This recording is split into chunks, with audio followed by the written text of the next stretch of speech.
A gente tá só esperando aqui um pouquinho. Bom dia, Camilo.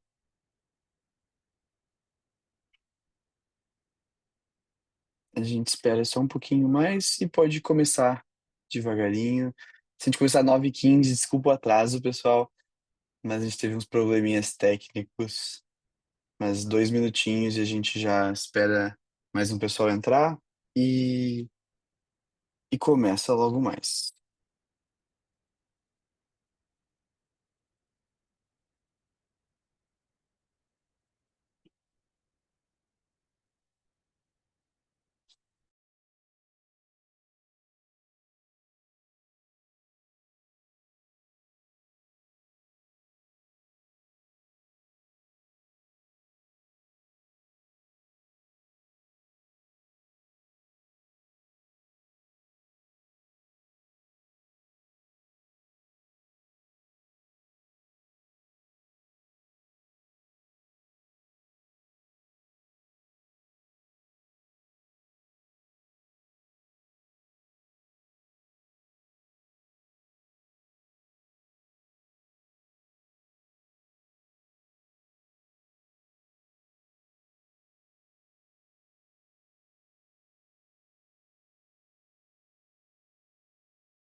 Bom, acho que para não atrasar mais ainda o pessoal que está esperando, a gente pode começar aos pouquinhos.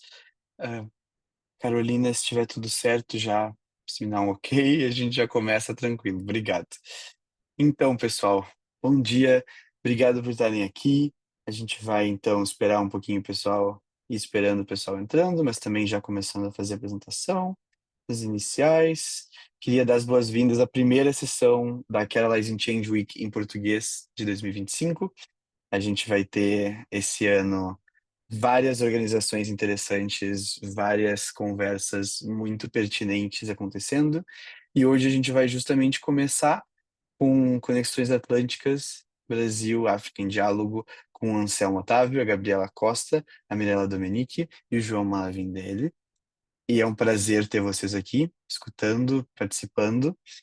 E, bom, hoje é o primeiro dia da Catalyzing Change Week, a gente tem um vídeo feito por membros falando um pouco Good sobre o morning, good que, o que vai ser.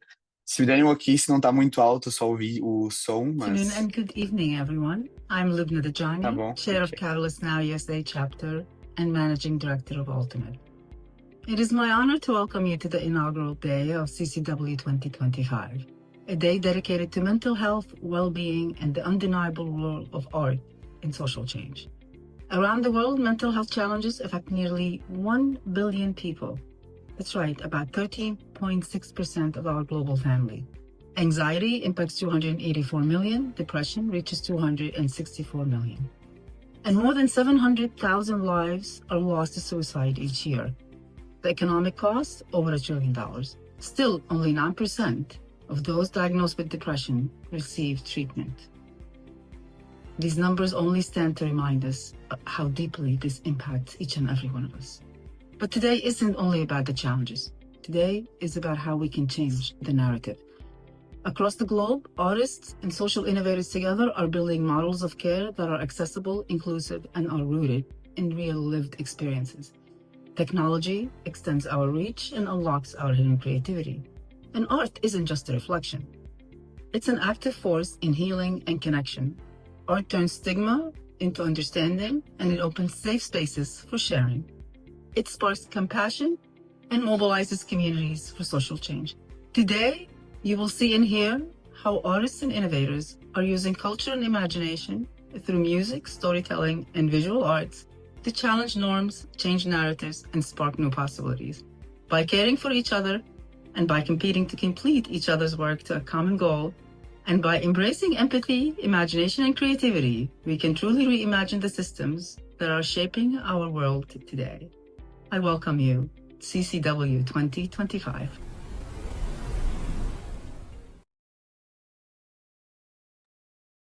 Então, obrigado, pessoal. Aqui a gente tem clássico só de etiquetas online. Se conseguirem ligar a câmera, por favor. Se quiserem compartilhar o nome de nome e a organização que vocês participam no chat à vontade. Abrir o microfone só quando for falar. Dúvidas técnicas, pode também levantar a mão ou entrar direto no site do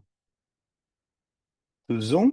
E é isso, aproveitar. E vai ser um espaço muito bonito hoje. Estou muito feliz por isso e queria justamente apresentar uma pessoa muito importante para mim, um professor da meu bacharelado, que a gente se conhece faz bastante tempo e que definiu minha trajetória, pelo menos acadêmica, ou a gente tem um participante especial com a Mirella,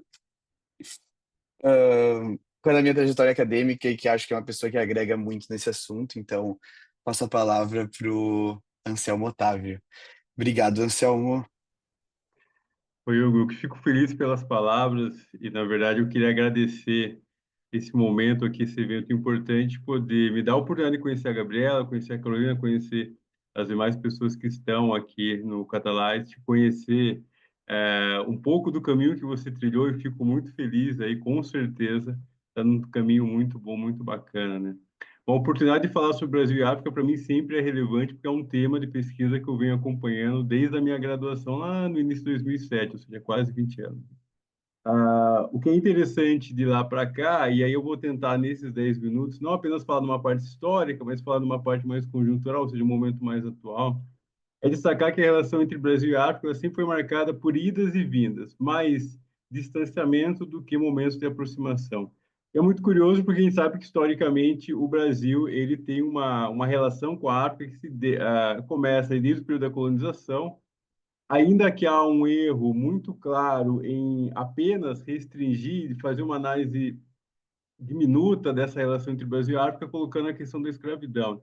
A gente sabe que a partir do século XVII, por exemplo, as relações entre Brasil e África, principalmente a África do Atlântico, ou a região atlântica da África, ela fez com que o Brasil tivesse uma dinâmica comercial que passou a ser cada vez mais relevante. E aqui eu estou falando de um comércio, é lógico, de produtos a granel. A gente não está pensando ainda em produtos industrializados por uma questão de tempo. Estou falando do século XVII, não do século XIX.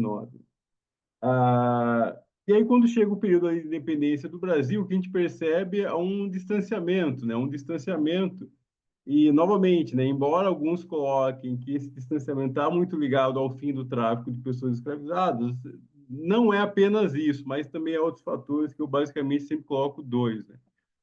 A Conferência de Berlim, que vai dividir o continente, principalmente entre França, Bélgica, Inglaterra, Portugal fica com seus territórios que já mantinham controle, a Espanha vai ganhar um ou outro território, mas principalmente por um segundo momento, que é uma questão interna do Brasil, que segue uma lógica de branqueamento da população. A gente não pode esquecer que o Brasil ele vai adotar essa prática ali no final do século XIX, início do século XX. Inclusive, tem uma parte que ela é bem conhecida quando ocorre o Congresso Universal das Raças, em 1911, onde o João Batista Lacerda, que até então era diretor do Museu Nacional, ele apresenta uma tese nesse evento, dizendo que o Brasil, em 100 anos, seria um país branco, né? Ou seja, seguia essa proposta de branquitude da população, e automaticamente, então, você já deixava claro que a população negra, ela simbolizava o atraso, e automaticamente o continente africano não entraria como um local que o Brasil buscaria fortalecer algum tipo de laço. Felizmente, ele estava errado. Hoje, o Brasil é o segundo país com a maior população negra do mundo, mas isso daí era apenas um dos cenários que levou uma consequência do Brasil ficar distante do continente africano até mais ou menos 1959, 60. Quando a gente vai ter uma mudança na política externa brasileira, e aí eu tenho, inicialmente com o Jânio Quadros, depois com o Goulart, uma proposta de ampliar as relações internacionais do país. E aí o continente africano volta a ganhar espaço. Mas aqui é um ponto interessante, e quando eu falo para vocês que ganha espaço, não significa necessariamente uma agenda duradoura para o continente africano, mas particularmente significa que o Brasil ele vai ampliar suas relações internacionais e nisso o continente africano ele entra, como entra o Oriente Médio, como vai entrar partes da Ásia. Então, não é exclusivamente para a África. É a mesma coisa que a gente vai ver, por exemplo, durante os regimes militares, especificamente durante o governo Geisel. Anteriormente, entre Castelo Branco até Médici, qual era a lógica do Brasil? O Brasil até buscava uma aproximação com o continente africano, mas sempre se esbarrava em duas questões. Primeiro, o Brasil não era contrário à política portuguesa de manter suas colônias na África, e o segundo ponto, que o Brasil via na África do Sul do apartheid, como um ator estratégico. Então, levava, por exemplo, a toda vez que havia alguma política de tentar criar sanções à África do Sul, o Brasil ou ele não aceitava ou ele se tornava neutro. E a mesma coisa quando envolve Portugal e os processos de independência de Angola, Angola, Moçambique, Guiné-Bissau, São Tomé e Príncipe e Cabo Verde. Só vai mudar a partir de 75, quando o Brasil ele adota uma outra política e aceita os processos de independência. Também, de certo modo, ele passa a criticar a África do Sul. Passado esse período, eu entro no período pós-Guerra Fria. No período pós-Guerra Fria, eu vou ter um cenário de seletividade, de distanciamento e algo novo que é de aproximação, uma aproximação muito mais complexa. A seletividade se dá principalmente no governo FHC, onde o Brasil ele vai escolher alguns países africanos para buscar fortalecer laços. A Nigéria e a África do Sul. A África do Sul era um país que agora passava a ter uma expansão no âmbito internacional, só a título de curiosidade. Em 94, a África do Sul tinha basicamente 45 missões diplomáticas no mundo. 2 anos depois já tinha 125. Então, ela ampliou as relações internacionais do país e via no Brasil um parceiro importante. Por outro lado, a Nigéria já tinha uma relação com o Brasil histórica, principalmente durante a Guerra Fria, porque a Nigéria auxiliou o Brasil na construção das opacas, que era transformar o Atlântico Sul numa zona distante de conflitos, uma zona de paz e cooperação. A questão aqui era comercial. Buscava-se na África do Sul, que até então era o maior PIB do continente africano, e buscava na Nigéria, que era o segundo maior PIB africano, segundo ou terceiro, fortalecer laços econômicos. A coisa não avançou. Agora, quando eu falo para vocês do distanciamento, um cenário que a gente vai encontrar aqui, e na verdade ocorre até antes do FHC, vai ser uma frase que é bem conhecida do Collor, né? No qual ele fala que seria melhor você ser o último dos primeiros, e aí ele está dizendo os primeiros seriam os países desenvolvidos, do que ser o primeiro dos últimos. E aí ele colocaria os países pobres, subdesenvolvidos, ou seja, a África como um todo, colocaria a América Latina como um todo. Então, há uma política externa aqui brasileira de distanciamento, vamos dizer assim, do que hoje se chama de sul global, para se aproximar daqueles países desenvolvidos que hoje a gente poderia falar no norte global. Então, novamente, o continente africano perde força. Durante o governo FHC, a seletividade, durante esse momento aqui, perde força. E aí entra o governo Lula. O governo Lula, ele, de fato, ele traz algo diferente de tudo que a gente viu até então, quando se trata do continente africano. Primeiro porque eu vou criar algo interno que é fundamental, que é a Lei 10.639 de 2003, no qual coloca que o ensino de África ele vai passar a fazer parte do ensino médio. Então, isso é algo fundamental. Até então não tinha. Né? Esse distanciamento estava muito também atrelado a certa ignorância ao continente africano. Por outro lado, você vai criar a dimensão da cooperação, uma cooperação cada vez mais intensa. E aqui eu tenho dois grandes exemplos, que seriam o Cotton For e e a, e a ProSavana. A ProSavana ali, porque tem o ProAlimentos, mas o ProAlimentos é com a Dilma Rousseff. O ProSavana, que são voltados à cooperação na parte agrícola. A Embrapa tem um papel muito importante aqui. Então, a gente vai encontrar outros atores e temas que vão ganhar força nessa relação. O que acontece? São dois termos, ou seja, duas gestões. Se mantém essa integração, o Lula ele vai fazer diversas viagens para o continente africano. Celso Amorim, que era o ministro das Relações Exteriores, também vai fazer diversas viagens e vai aproximar Brasil e África de fato. Inclusive, cria uma iniciativa que ela é muito pouco falada, infelizmente, pelo Força, que era a América do Sul e a África, né? Ou seja, esse fórum era uma tentativa de aproximar os países da América do Sul com o continente africano e dar uma outra lógica para o Atlântico Sul. Não apenas ser uma zona de paz e cooperação, mas também criar uma região, a região sul-atlântica.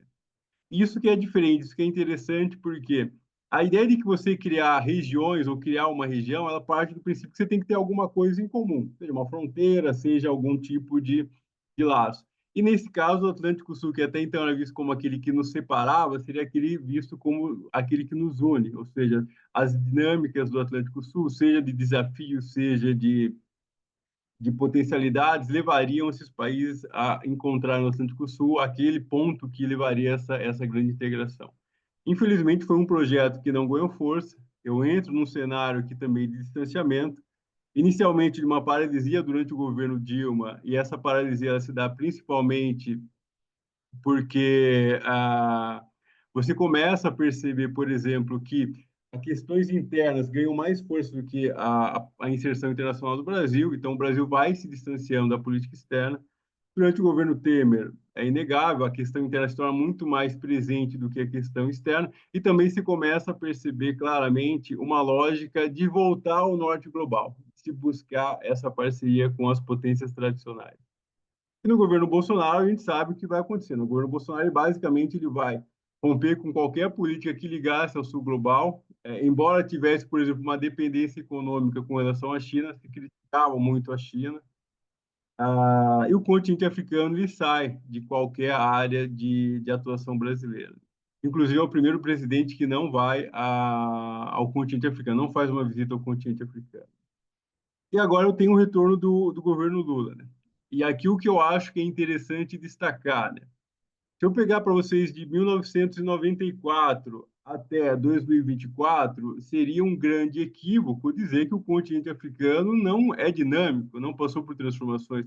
É lógico que ele passou por transformações. O que eu falei para vocês até agora é uma visão brasileira para o continente africano. Agora vamos pensar um pouco da outra lógica, do outro sentido. O continente ele entra no cenário de renascimento africano, né? Eu já estou terminando, só mais um minutinho. Ele entra num cenário de continente de transformação de renascimento africano. Então, por mais que o Brasil busque fortalecer laços com os países africanos, há também um interesse dos países africanos buscarem fortalecer laços com o Brasil. E é nessa lógica que a gente encontra o cenário mais atual, que é muito mais complexo. Existem novas parcerias, existem novas iniciativas. Eu destaco que o Brasil pode ter êxito a partir de dois grandes objetivos, mas não apenas naquilo que eu falei para vocês anteriormente, de cooperação, de uma busca em fortalecer laços no âmbito regional, mas no âmbito global. As demandas brasileiras e as demandas dos países africanos são semelhantes. Democratização da governança global, combate à fome, combate à pobreza, combate à exclusão, que são esses pontos que vem levando o Brasil e o continente africano a buscar fortalecer laços no governo mais recente. Bom, era isso. Depois eu espero para o debate. Obrigado. Muito obrigado, Anselmo. Obrigado pelas palavras. Acho que é muito importante a gente começar com uma contextualização para entrar, talvez, em questões um pouco mais específicas agora. Então, vou passar para a Gabriela Costa. E, bom, a palavra é tua, Gabriela. Obrigado. Olá, tudo bem? Boa noite, aqui onde eu estou já é noite, boa tarde, bom dia, estão me ouvindo? Sim?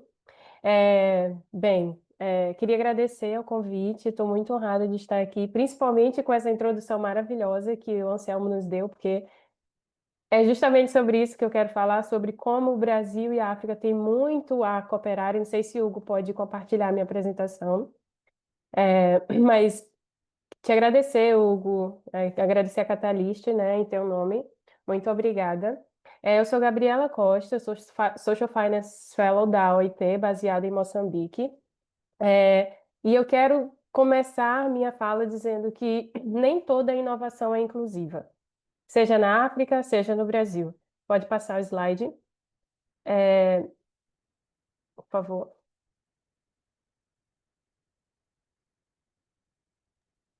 Um mais que esse? Tem um antes desse. Isso. Então, eu estou trabalhando com a OIT, com o PNUD e com a União Europeia num projeto chamado. Tem um antes desse, Hugo. Desculpa. Não, aí é depois. Antes. Isso. no projeto Ah, tá. chamado Transição de Empresas Informais para o Crescimento Sustentável e Formalização, que é focado principalmente em países da África e da Oceania. O slide saiu para mim de novo. E esse ano nós estamos focando em Moçambique, Serra Leoa e nas Ilhas Salomão. Por que esse projeto é importante? Pode passar o slide, tá na capa para mim ainda. Aí, esse slide. Porque há uma prevalência da economia informal em países da África e da América Latina. Só para dar um pouco de contexto, no Brasil, cerca de 38% das pessoas que trabalham na economia informal. 38%. Quando a gente muda para a África, a situação é completamente diferente, porque é um cenário de extrema participação das pessoas, dos trabalhadores na economia informal.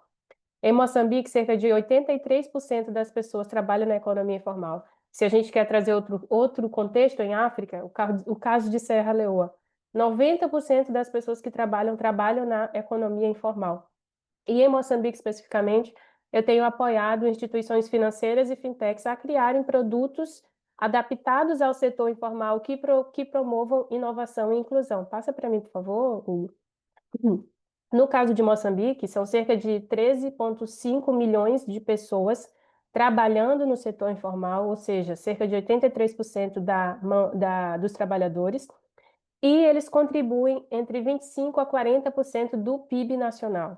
Então, são setores que movimentam demasiadamente a economia e que há uma invisibilidade social, mas também econométrica, que nós não conseguimos ter dados atuais e confiáveis sobre esse setor. Apesar de que eles contribuem com uma quantidade considerável do produto interno bruto ou do GDP do país, há uma grande exclusão de produtos formais, de acesso à documentação a esses trabalhadores.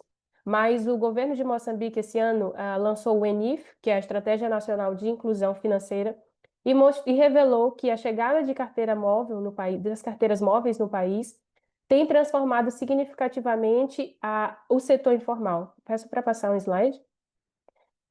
Dando um pouco o contexto das carteiras móveis no continente africano, né? Há dados do GSMA que comprovam que a carteira móvel revolucionou a África como nenhuma outra região no mundo.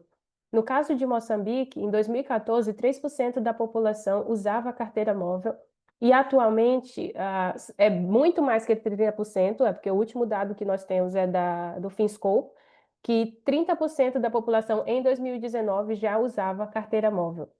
E qual é a revolução que isso traz? Cria novas formas de trabalho, novas formas de você escoar a sua produção, dá novas formas de você conectar, por exemplo, trabalhadores informais, produtores de cereal, de frutas, com o mercado externo e interno de regiões compradoras. Peço para passar um slide.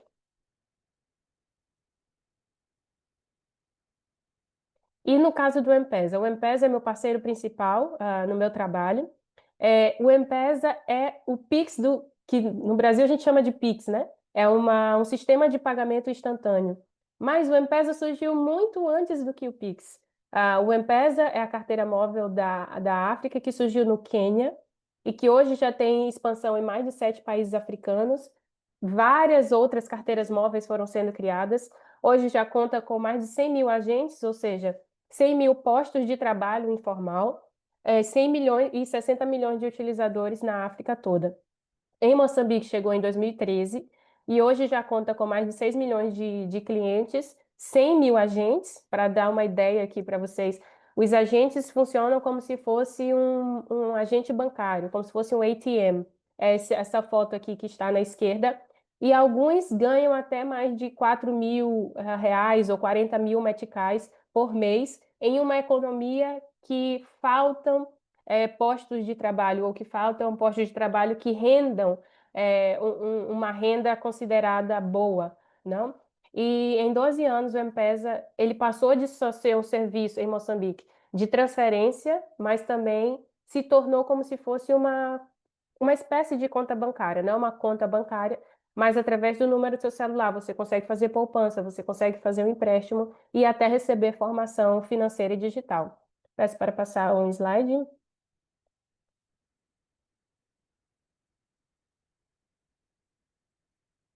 Aqui alguns casos práticos de inovação. O que eu quero que vocês compreendam com essa apresentação é que nem toda inovação é inclusiva, mas que com a parceria de diversos setores, a gente pode potencializar ganhos.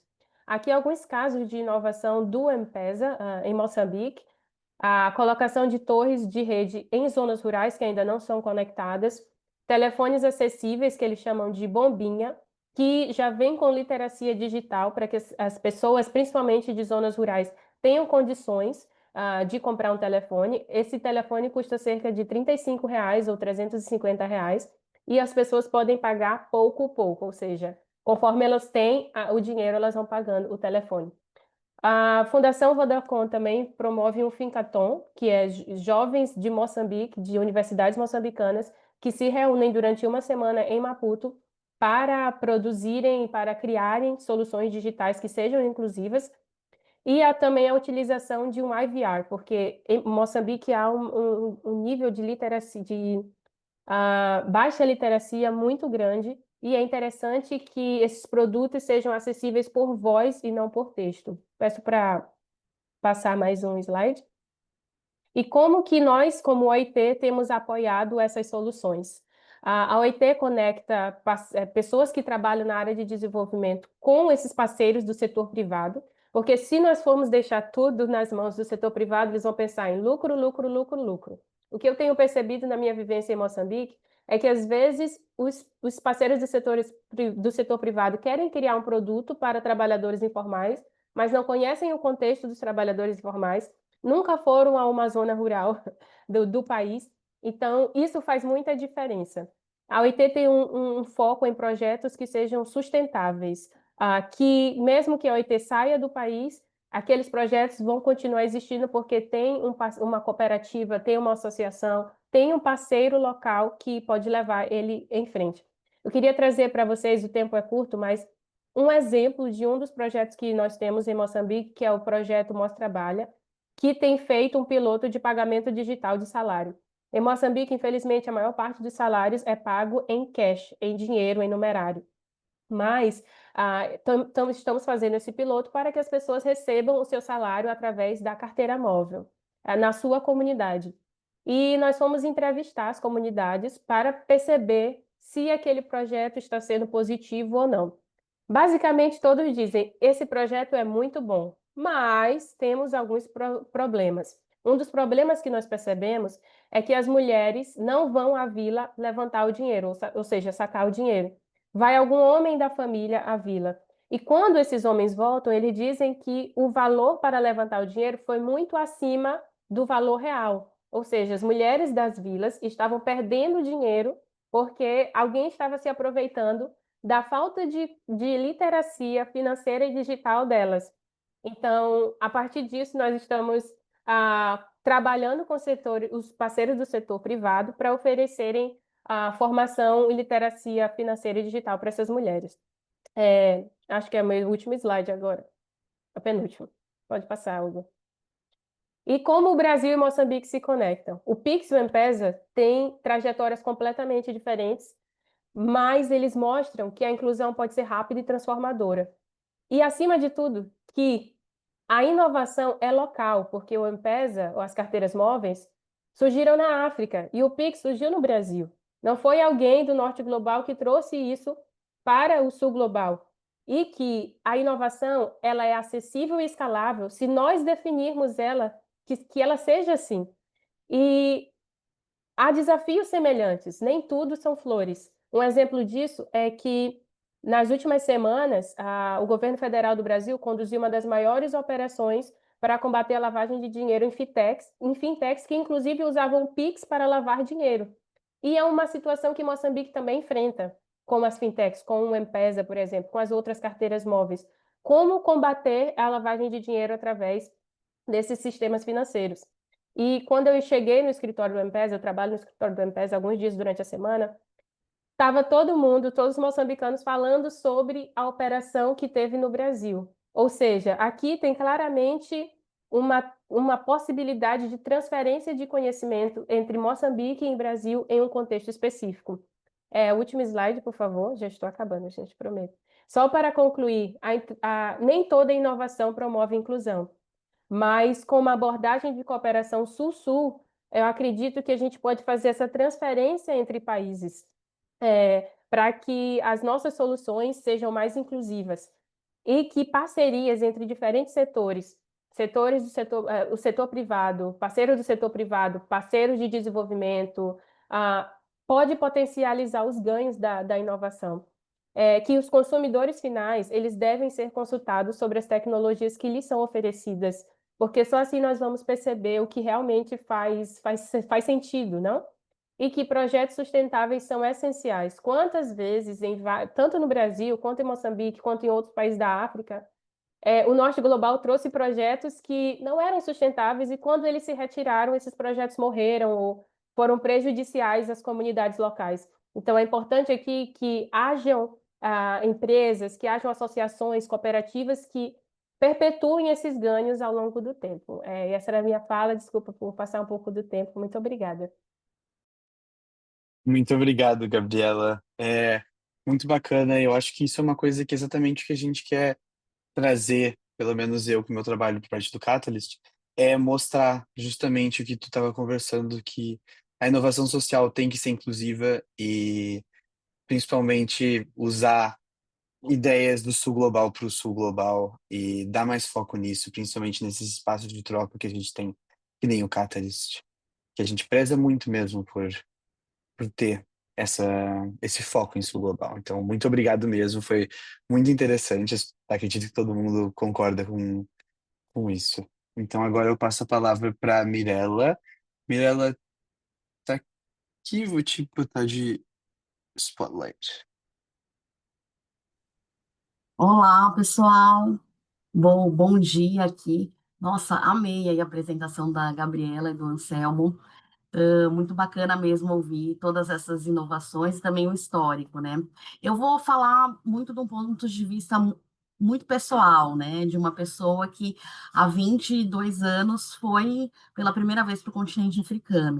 Então, eu sou jornalista de formação e eu tinha um sonho, né, que era conhecer o continente africano. E naquela época, o Anselmo falou bem da lei que inclui o ensino de África, né, nas escolas brasileiras. Imagina, eu fui em 2003 para Moçambique, que foi o ano da lei. Eu não aprendi nada, né, sobre a África, na escola.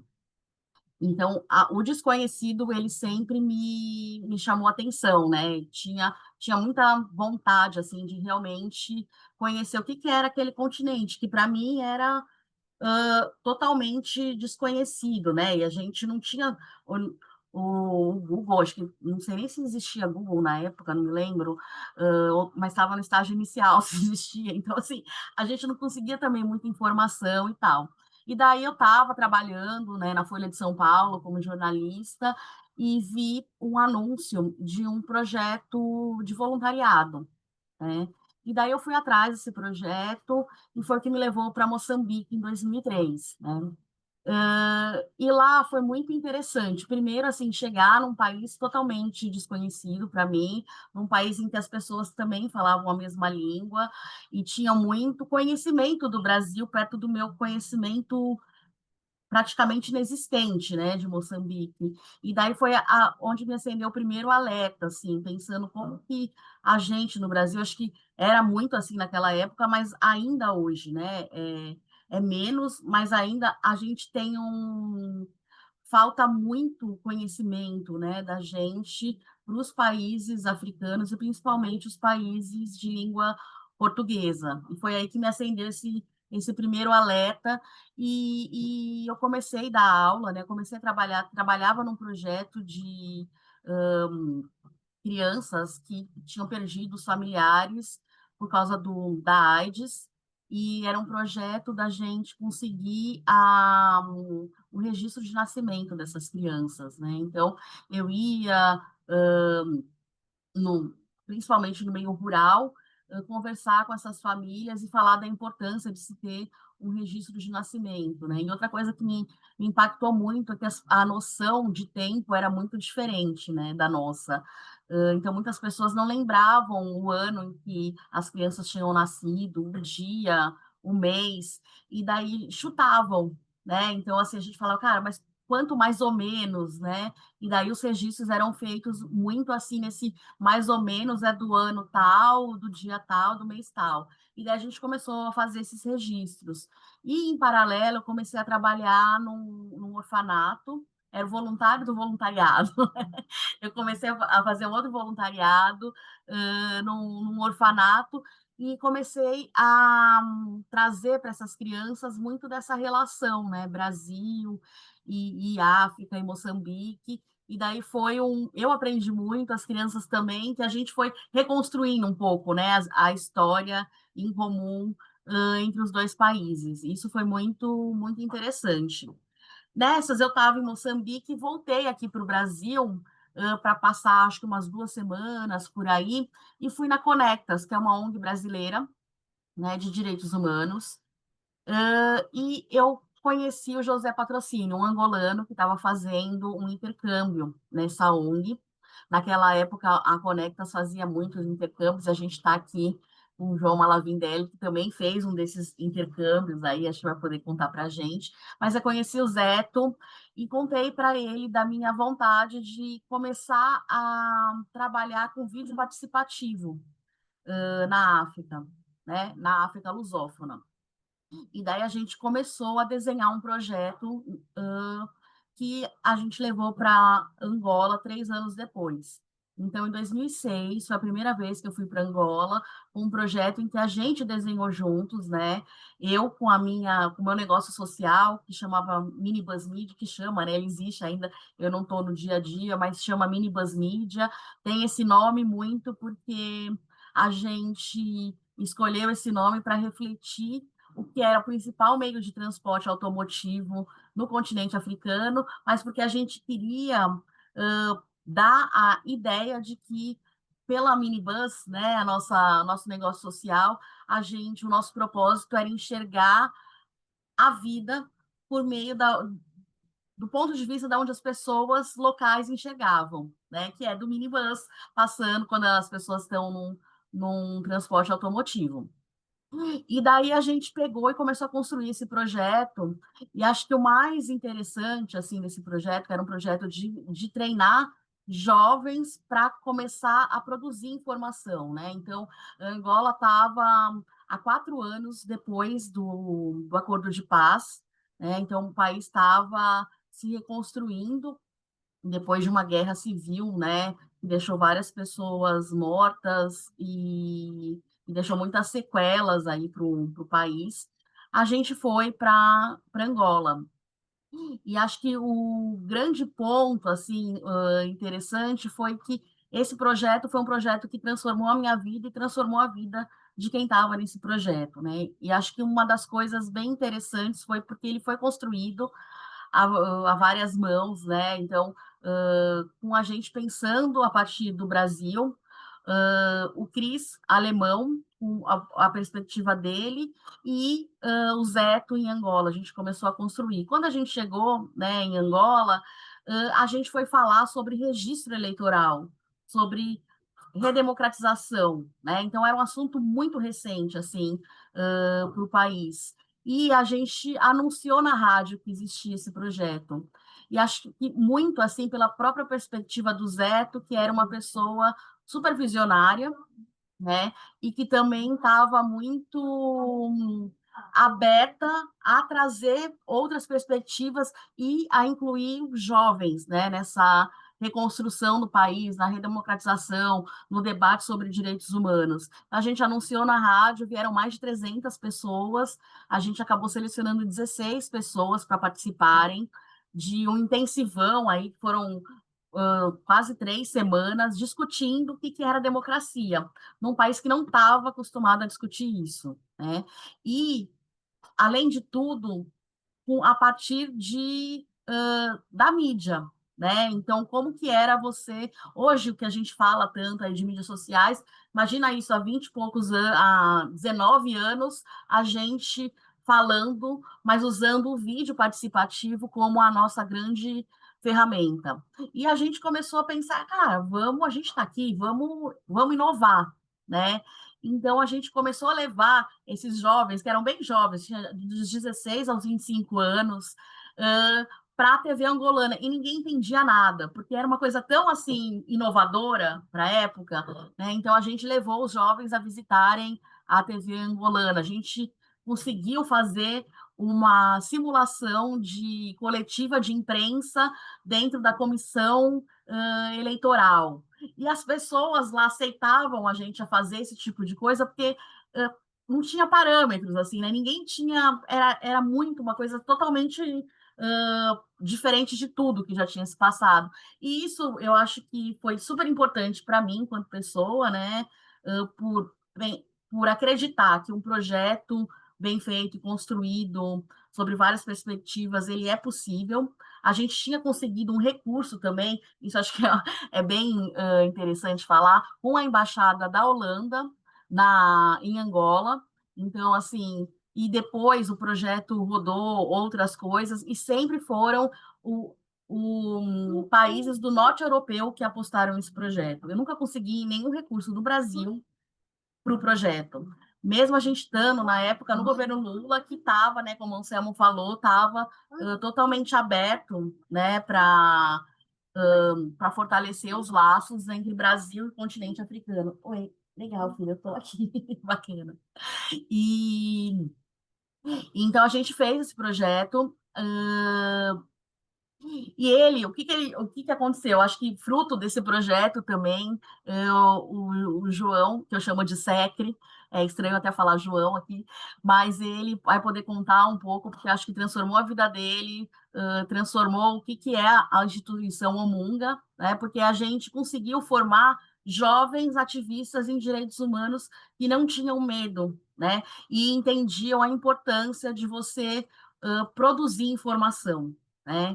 E que acho que essa foi a grande questão. E produzir a informação, como a Gabriela falou, num local em que a gente tinha baixa,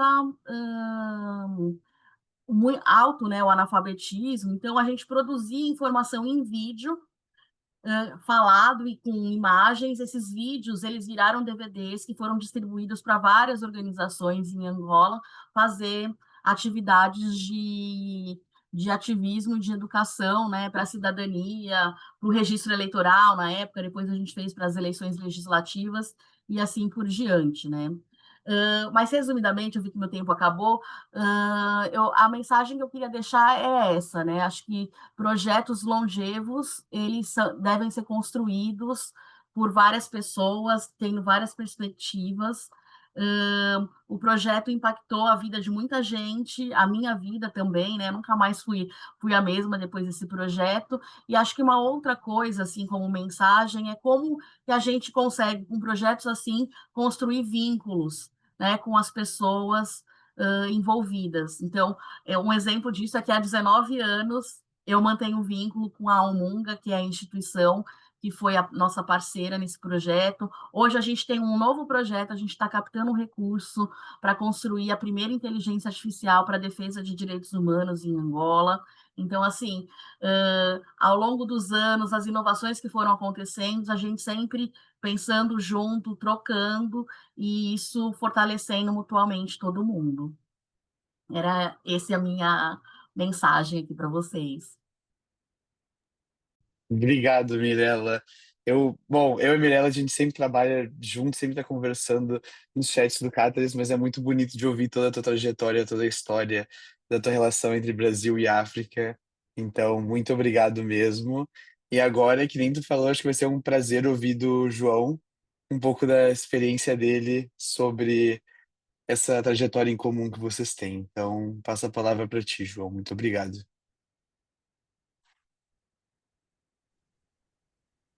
Ok, muito obrigado. Eu agradeço pelo convite que me foi formulado. E também fiquei muito entusiasmado, não é, pelas apresentações que me antecederam, não é? E aqui, sobretudo, um pouco a história que o Anselmo narrou, não é? E essa história pode ser também narrada em várias perspectivas, né? Quer da perspectiva do Estado, né? Que é mais a vertente política, e se calhar um pouco a vertente social, não é? Onde nós, como sociedade civil, organizações e pessoas individuais, podem, digamos assim, também ter alguma palavra sobre essa relação Sul-Sul, no caso concreto, Angola-Brasil. Antes de eu continuar, gostaria só de confirmar se me ouvem em perfeitas condições. Sim, tudo bem. Ok, ok, obrigado. Bom, eu eu sou João Malavendela, não é? A minha organização, o Munga, desde a sua essência, ela trabalha com crianças e jovens em situação de rua. Pese embora hoje, por hoje, tomando em conta também o contexto, não é? Porque a nossa organização também surge em resposta da situação que vivemos, não é? De conflito, não é? No pós-guerra. Então, havia essa situação de criança, de jovem em situação de rua era muito acentuado. Então, surgimos também para dar essa resposta a todo esse contexto. Mas, hoje por hoje, também fomos evoluindo, não é? Embora continuamos a trabalhar com crianças e jovens, mas sem, no entanto, ter uma atenção especial, exclusiva para este grupo. Ou seja, estamos mais, o nosso grupo-alvo é mais abrangente em relação àquilo que tem sido as nossas atividades. Bom, acho que há aqui uma questão que também, acho que a Mirela tocou também um bocadinho, que tem que ver com a questão da comunicação, não é? Nós somos um país que fizemos uma transição do monopartidarismo para o multipartidarismo. Então, tudo que tem que ver com a comunicação, ainda nos dias de hoje, constitui, digamos assim, um grande problema, sobretudo para quem governa. Ou seja, é através da comunicação que as coisas são manipuladas, não é? São controladas a favor de quem governa.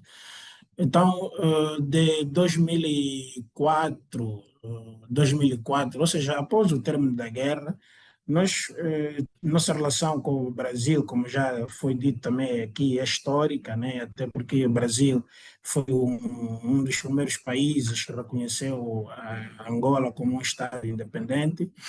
Mas desde 2003, 2004, que quase nós fomos invadidos, não é? Do ponto de vista de consumo, de tudo que acontecia lá no Brasil, né? Com a entrada, por exemplo, da Globo, da Record e outros meios de comunicação que nós consumíamos muito, né? Estou aqui a me referir à questão das novelas, não é? E que tiveram, digamos assim, um impacto social muito grande nos nossos modos de vivendi, não é? Então, isso quase que não incomodava o sistema, ou seja, o governo, não é? Porque era mais questões de diversão e tudo mais, então estava tudo tranquilo. Mas nós, como organizações da sociedade civil, e aí um pouco a visão que houve na altura, na conversa entre a Mirella e o meu colega, que é o fundador também da nossa organização, de Feliz Memória. Então, surgiu também um pouco nesse sentido, ou seja, que é a questão da produção de informações que tem a ver com aquilo que é a nossa realidade, aquilo que a gente vive no nosso dia a dia. Por exemplo, produzir informações que relatam, por exemplo, a falta de água, de energia, falta de saneamento no bairro. Então, todas essas questões quase não eram digamos assim, trazidas ao público. Então, com esta iniciativa, não é, com esta iniciativa do projeto que a Mirella aqui bem focou, nós fomos capazes, não é, de trazer isso à tona. Pois, embora naquela altura nós trabalhamos mais na vertente eleitoral, não é? Porque era o momento que se vivia naquela altura, mas com este projeto, nós, ao Munga, podemos considerar como sendo fomos os pioneiros a nível da sociedade civil a trazer metodologia e forma de abordar os assuntos através de vídeo participativo, através da produção de documentários e tudo mais. Então, foi nessa fase que também nós enfrentamos muitas dificuldades, não é? E a Mirella também presenciou algumas aqui enquanto esteve. Por exemplo, nós tínhamos, a Mirella partilhou conosco alguns documentários que nós chamamos de documentários políticos, que também faziam parte do cronograma das atividades do projeto, que nós programamos uma semana que nós denominamos Semana de Documentários Políticos. Então, essa atividade, infelizmente, incomodou o sistema, não é, o governo. Estamos a falar de um país que veio há 2, 3 anos de guerra, então isso criou aqui um alvoroço, fomos impedidos de realizar essa atividade. Então, mas mesmo assim, nunca desistimos, não é? E fomos criando outras alternativas, de maneiras em que nós fomos fazendo, não é? Já não naquele período, mas fomos produzindo cada vez mais documentários que retratavam situações de violações de direitos humanos, a questão, por exemplo, de desalojamentos forçados. Então, tudo isso, naquela altura, criou-se aqui um ambiente em que quase muitos jovens gostariam de fazer parte desta formação, queriam também aprender o que é de vídeo participativo, porque naquela altura ainda não estávamos neste advento das redes sociais, não é? Então, tudo era feito através de uma máquina profissional, não havia telefone. Então, tudo isso nós aprendemos também graças, não é, a essa interação e a essa parceria. Mas aqui eu posso estender mais aqui eh, eh, a nossa ligação, porque nós temos estado a aprender muito com o Brasil, não é, como sociedade civil, sobretudo no fortalecimento da sociedade civil. Por exemplo, o Brasil é um dos países que tem muita experiência na questão do combate à seca, e nós temos estado a estabelecer algumas parcerias com algumas organizações a nível do Brasil, no sentido de nos passar também esse know-how da estratégia de como é que a sociedade civil conseguiu, por exemplo, ultrapassar esse problema da seca. E é uma questão muito importante que eu aprendi com o Brasil em relação a essa temática, não só do ponto de vista, por exemplo, da execução e até da terminologia. Por exemplo, nós aqui em Angola dissemos muito: vamos combater a seca. Não é? Eu acho que, portanto, nós usamos essa palavra combater a seca, quer dizer, é, isso também tem estado a influenciar muito no insucesso que nós temos tido em relação a a esse fenômeno, porque não podemos combater a seca. Nós temos que ter um discurso, não é, de como é que nós vamos conviver com a seca, porque ela é um fenômeno que existe, não é, e nós não podemos combater a seca. Podemos ter estratégia de como é que nós vamos conviver com a seca. E isso eu aprendi com os nossos companheiros do Brasil, e a partir daí tenho estado também a levar essa mensagem junto às comunidades, não é? E até mesmo às autoridades, de forma a ter mais sensibilidades, não é, no tratamento dessa temática. Então, em termos daquilo que é o impacto, não é? Hoje falar, por exemplo, da questão da comunicação a nível da sociedade civil. Este projeto que a Mirella também fez menção mudou muito a vida a vida da minha organização, porque hoje nós temos uma área específica que cuida especificamente desta área de comunicação. Então, somos hoje uma referência a nível da sociedade civil, tanto mais que temos estado a capacitar, não é, fruto da formação que nos foi passada através da mini base média. Várias gerações também passaram aqui nesta área de comunicação e vamos replicando isso aos outros parceiros. E hoje, por exemplo, nós firmamos acordos e parceria com instituições de ensino, não é, que venham fazer estágio aqui na nossa organização, na área de comunicação. Então, isso para nós tem sido muito impactante e continuamos nessa onda de podermos passar cada vez mais os conhecimentos nesta área. Então, se calhar nos debates, podias também, a Mirela também já avançou aqui uma nova iniciativa, não é? E acho que se nós conseguirmos trabalhar a questão da IA aqui em Angola, também vai entrar nessa linha também da inovação, não é? Porque nós queremos trabalhar especificamente com defensores de direitos humanos sobre a importância e a utilização da inteligência artificial para os defensores de direitos humanos. Então, estamos aí com muita coisa, muita energia que podemos partilhar juntos dentro dessa nossa parceria. Então, muito obrigado, eu fico por aqui. Muito obrigado, João. Obrigado também pelo fechamento. É um espaço muito bonito mesmo de estar todo mundo aqui e ver como se conectam as falas de cada um.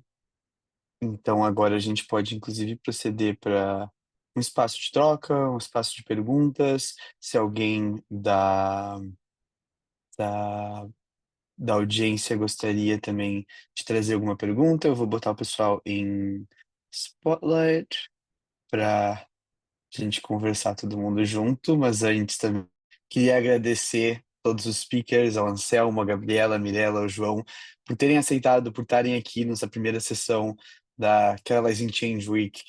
E muito obrigado mesmo pela participação e por.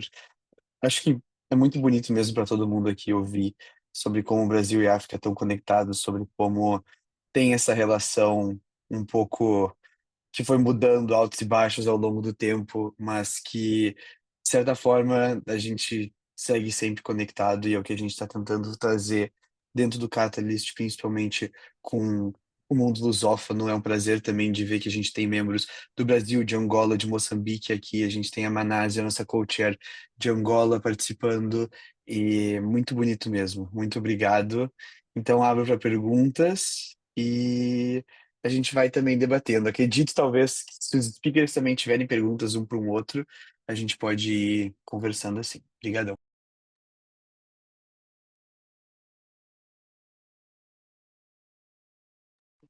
Pode ir, Mirella. Bom, se ninguém tiver pergunta, eu vou fazer uma aqui para a Gabriela, né, que eu fiquei super curiosa, que você falou que o sistema, né, acho que é o PESA, ele funciona muito por áudio, né? É isso. Aqui no Brasil, a gente tem uma questão com isso, né? Acho que também áudio é a principal funcionalidade, né? Quando a gente pensa em Zap, por exemplo, as pessoas se comunicam muito por áudio. Mas a gente tem também um desafio, quando são pessoas em vulnerabilidade social e tal, que é o acesso ao crédito do celular para usar esse tipo de funcionalidade. Daí eu queria saber como que é feito aí em Moçambique, por exemplo. Excelente pergunta. Fazer um pouco de disclaimer. Primeiro que o M-Pesa, que é a carteira móvel com a qual a gente trabalha, até o momento eles só usam USSD, que é como mensagens, né? E agora nós trouxemos esse piloto, que é de usar o serviço de voz como se fosse uma escola para trazer literacia financeira e digital. E outras organizações, inclusive do governo, já estão interessadas em usar essa tecnologia como uma ferramenta de comunicação com os beneficiários de projetos sociais. Então, é uma inovação que vai ser implantada agora, né? Mas a sua pergunta é excelente. Inclusive, é um dos principais, como eu posso dizer, é uma das principais preocupações da OIT, do time de finanças sociais da OIT, que é o superendividamento, né? O sobreendividamento. E assim, seja por questões culturais, por exemplo, as pessoas que são da religião muçulmana, eles não pegam crédito com juros, né? Então, seja por questões culturais, ou por questões sociais, ou por questões históricas, a maior parte dos trabalhadores informais ainda utiliza crédito no setor informal, ou seja, com agiotas, com amigos, com familiares. Então, a Empesa trouxe esse produto de microempréstimo, que é no máximo até 3.500 meticais, e no início e é com uma parceria com o banco. E no início havia uma concessão muito grande, muitas pessoas começaram a ficar endividadas, trocaram de provedor, ou seja, desistiram da sua conta M-Pesa, foram para outro, e o que o M-Pesa fez? Contratou uma empresa que é responsável por analisar o teu histórico de crédito para te conceder um empréstimo.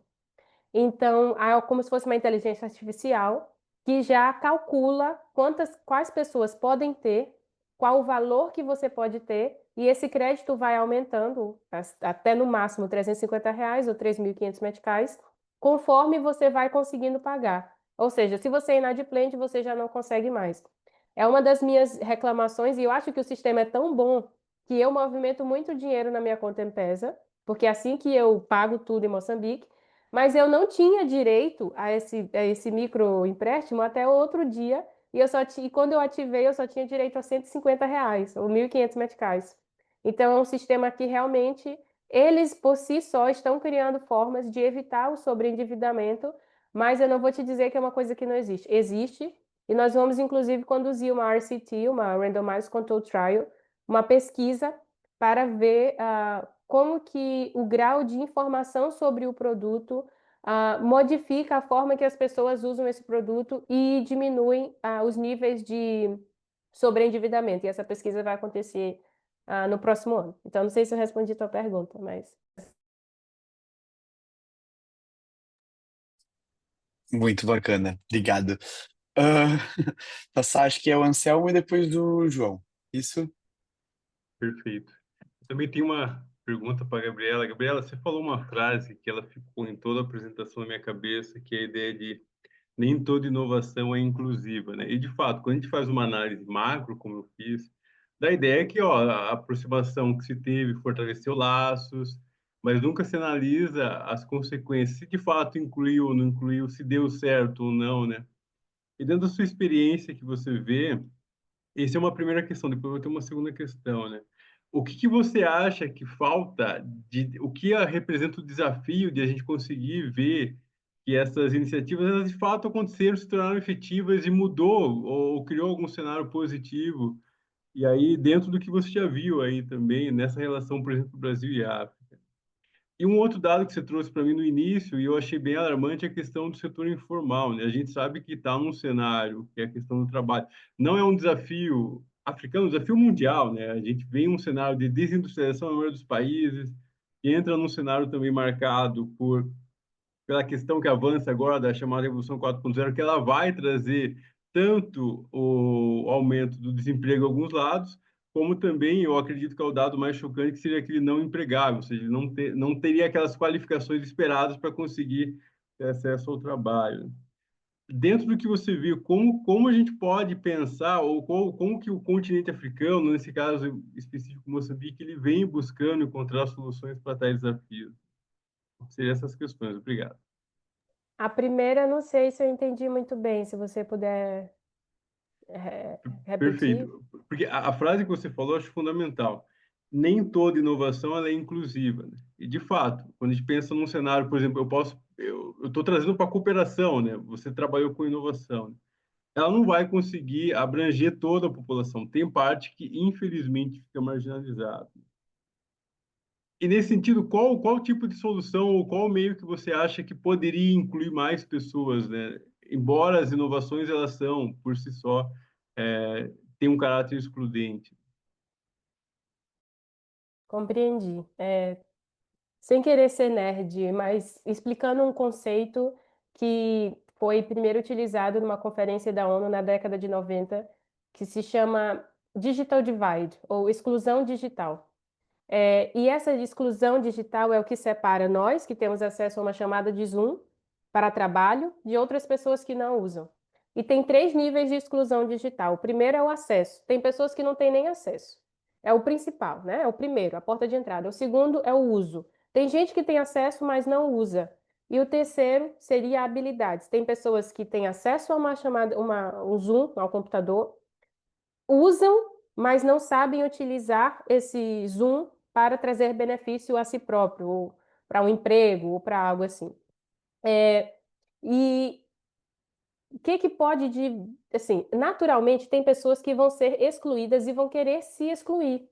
Nós pensamos no Brasil, contexto de comunidades indígenas que são isoladas. Elas querem ser excluídas e nós temos que dar a possibilidade dessas comunidades serem isoladas. Mas também no espaço urbano tem pessoas que vão querer ser excluídas das inovações. Eu vou te dar um exemplo, que inclusive da Europa. Vários sistemas de saúde europeus são 100% digitais agora, são 100% digitalizados. Você não consulta um médico para algumas questões de saúde. E eles perceberam que as populações de maior idade, ou seja, a população idosa, estava tendo dificuldade de acessar alguns sistemas de saúde. Então, o que que eles fizeram? Colocaram a digitalização não como uma obrigação, mas como uma opção, certo? Então, trazendo para o contexto da África e do Brasil, eu acho que nós temos que respeitar as pessoas que querem ser excluídas da inovação. Por exemplo, o Pix, você não tem como fazer o Pix sem ser de forma sem internet. Eu estava no Brasil no ano passado e eu não tinha internet, eu não conseguia comprar uma água, eu não conseguia comprar nada, né? E é diferente no contexto da África, porque o que a gente percebe é que o Pix surgiu num contexto de ambiente já digitalizado, mas o M-Pesa, ele surge no contexto de infraestrutura digital que ainda não está desenvolvida. Então, ele surge no contexto sem necessidade de internet. Então, eu consigo transferir dinheiro para o Ocelmo sem necessidade de internet. O que pode mudar? Primeiro, essencial, você entrevistar, você fazer monitoria e avaliação, você fazer pesquisa com os seus usuários finais. Eu acho que isso faz uma transformação gigantesca.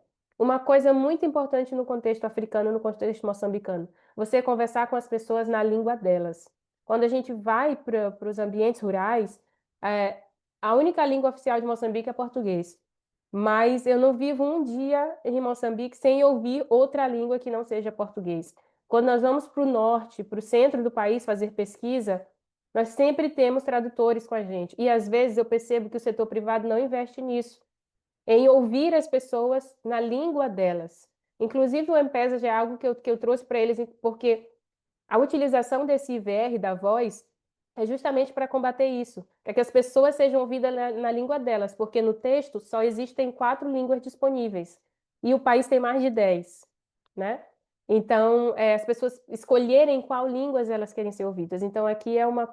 Não sei se eu consegui responder a tua pergunta, a tua primeira pergunta, mas essas são algumas das coisas que vão fazer a diferença. A segunda, falando bem rapidamente, a gente chama de gig work, né? Que é a uberização da economia.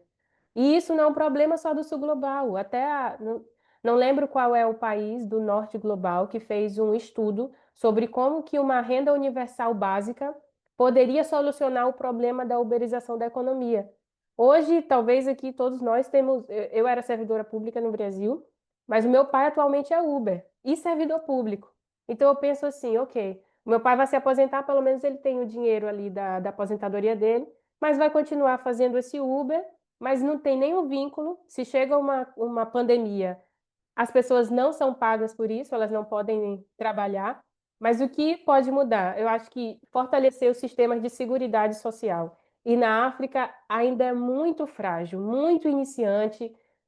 Coisas do sistema de seguridade social, por exemplo, de Moçambique, são copiados do Brasil, como é o caso do Bolsa Família, mas ainda é algo que vai levar, não sei, 5, 10, 15 anos para ser desenvolvido. Desculpa pela demora.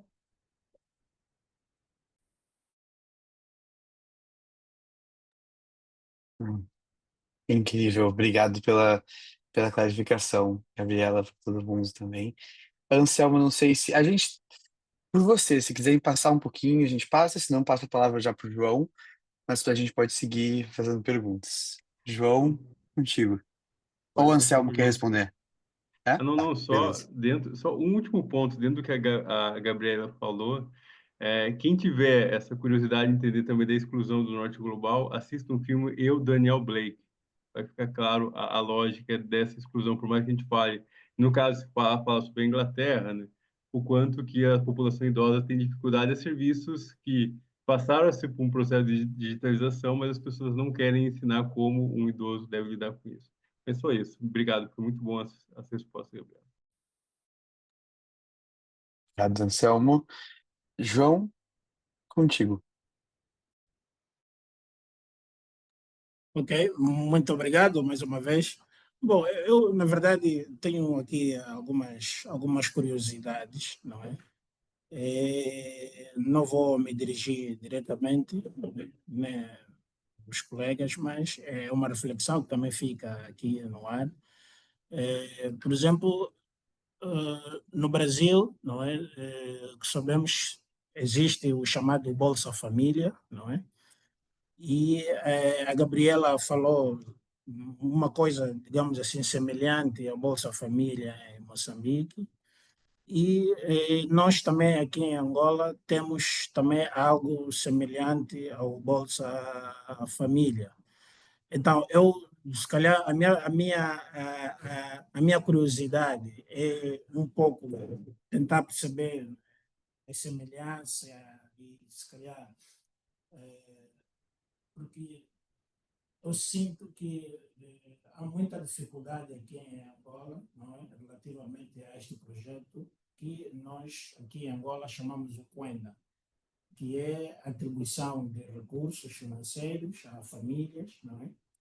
E este projeto está a ser financiado pelo Banco Mundial e entra nessa linha do combate à pobreza, não é? Mas só que é aquilo que nós temos estado a falar, que tipo, estamos a copiar mal, não é?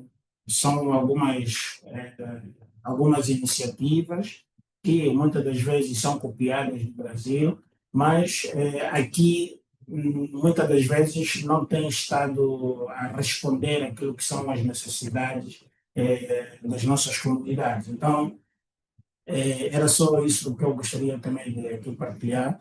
E uma outra questão que eu também gostaria de trazer aqui como reflexão, por exemplo, a inclusão hoje é um dos nossos grandes focos, como organizações, sociedade civil, que trabalhamos com as comunidades. Mas, por exemplo, como trazer a questão da inovação numa comunidade onde ainda registram, por exemplo, problemas básicos, como, por exemplo, a questão da educação, não é? E nós temos um índice de analfabetismo ainda assim elevado, não é? Mas como é que, por exemplo, é possível, não é, trazer essa questão da inclusão, mas às vezes a própria exclusão ela acontece, não é porque nós queiramos que assim seja, mas porque o próprio contexto em si nos obriga a estarmos nesse ambiente da exclusão. Mas com tudo isso, eu quero dizer que as inovações são sempre bem-vindas, não é? E vamos nos adaptando de acordo à nossa realidade. Então, muito obrigado.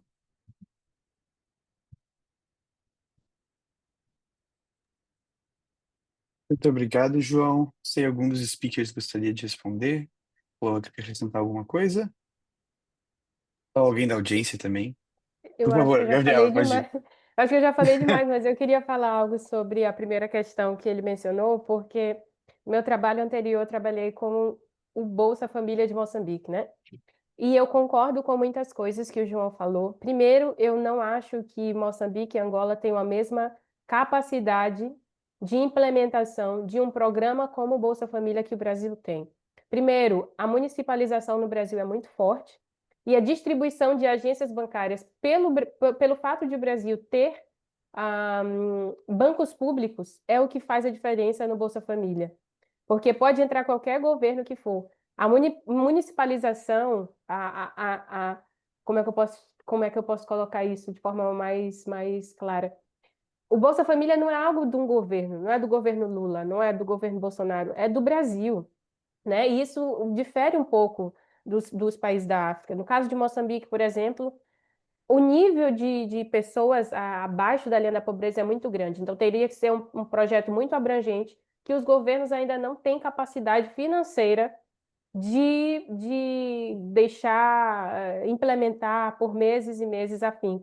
Então, é o caso de Moçambique, são prestações que são temporárias, não são prestações permanentes. E aí eu acho que isso que fez diferença no Brasil, né? Inclusive, João, no início do Bolsa Família, houveram organizações internacionais que foram contra a ideia do projeto.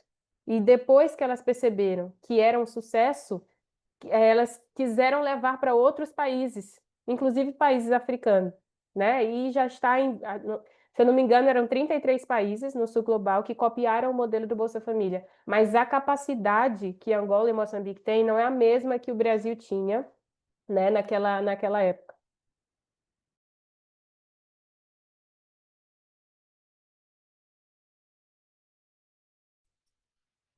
Boa tarde a todos. Espero que estejam a me ouvir, por favor.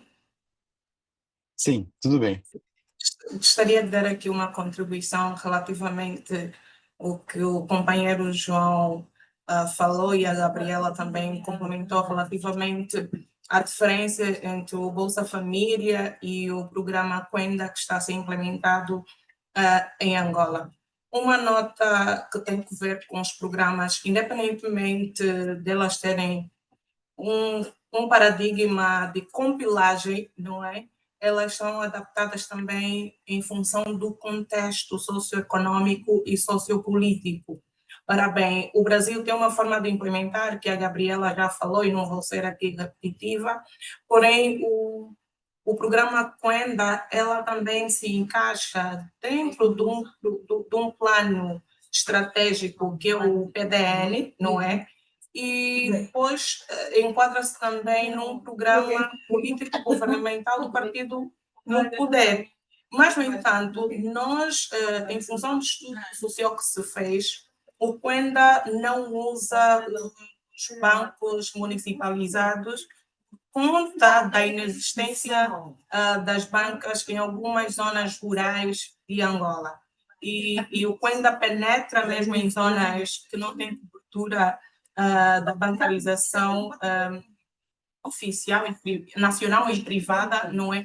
Eles fazem transferência monetária direta, não precisam oficializar, a pessoa não precisa ter uma conta bancária, fruto do nosso contexto socioeconômico.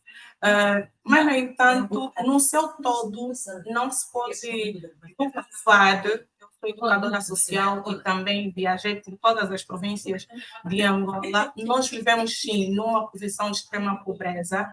E para estas famílias que vivem em zonas rurais, onde não tem uma banca, onde não tem esse poder de compra, por exemplo, estou num lugar de partilha e certamente a minha intervenção deve estar com um certo ruído, peço perdão por isto.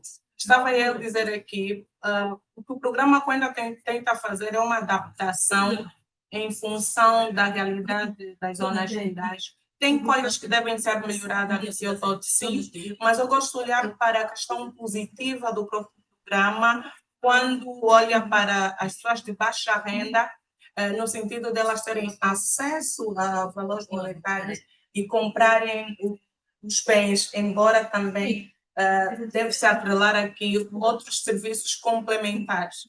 Tenho acompanhado uma certa modelagem do Quenda do período de 2022 e o Quenda que está a ser implementado atualmente. Houve um incremento, porque ela não se o atual programa não se apenas no incremento monetário, ela já tem outra vertente, que é a formação técnico-profissional, tem também a entrega de alguns kits agrícolas e não só. Então, vai se modelando em função do contexto, mas obviamente temos aqui coisas que precisamos continuar o diálogo nesse processo de aprendizagem. Queria dar apenas essa nota contributiva. Muito obrigada.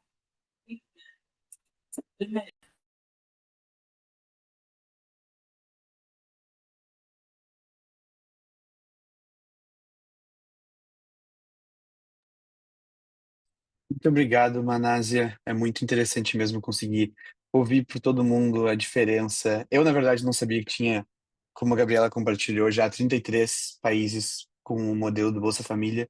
Mas é isso, é muito importante, muito interessante de ver como ele se diferencia, especialmente em países que estão tão conectados e se inspiram um pouco um no outro. Então, muito obrigado pelo comentário. Não sei se mais alguém gostaria de comentar alguma coisa, se a gente já parte para os goodbyes, mas queria agradecer muito todo mundo aqui, principalmente a Mirella, o Anselmo, a Gabriela e o João, por trazer ideias tão importantes e tão essenciais para esse espaço de troca lusófono que a gente tem tanto no Catalyst como globalmente. Então é muito bonito de ver mesmo que como as pessoas se conectam e como a gente consegue conectar o trabalho de cada um juntos. Então queria agradecer vocês a fazer parte do Catalyzing Change Week por ter topado essa ideia.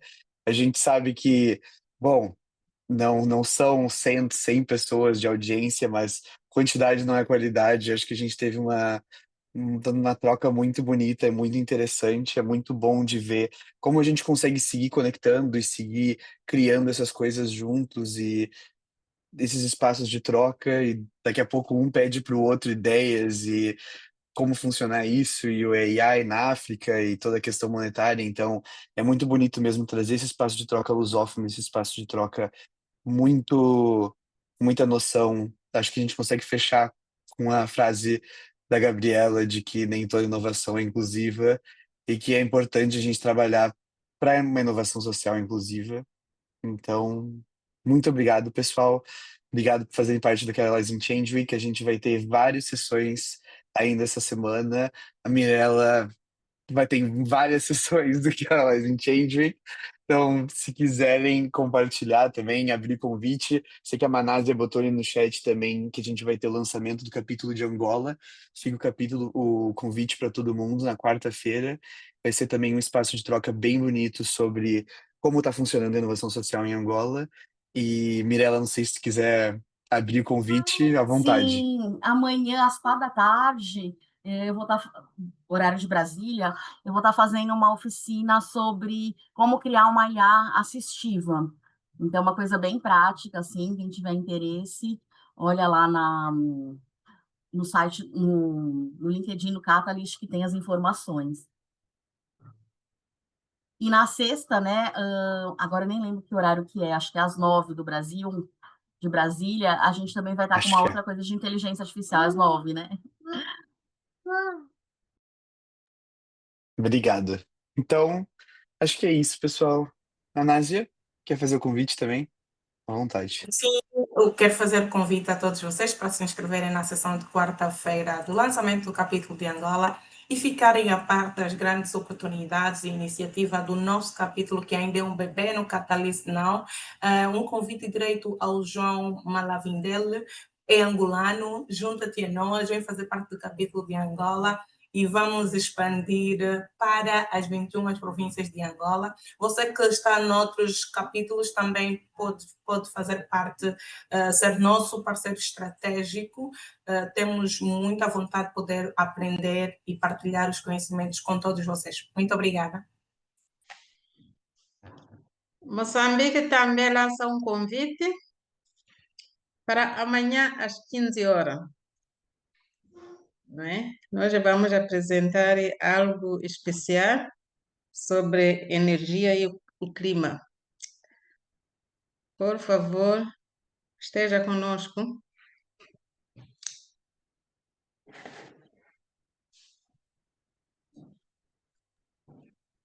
Obrigado. Bom, Obrigado pelo convite. desculpa, Manásia, depois podemos trocar contatos, não é? Claro, podemos sim. Hugo, podes passar o meu WhatsApp ao João? Agradeço e vamos Passo, sim. interagindo, João. Ok, obrigado. Muito obrigado, pessoal. Bom dia. Depois a gente vai ter a gravação no YouTube e tudo. E a gente segue colaborando, segue compartilhando tudo. Muito obrigado aos panelistas e a gente se vê durante a semana. Tchau, pessoal. Tchau, tchau. Tchau, tchau. Tchau, tchau. Tchau.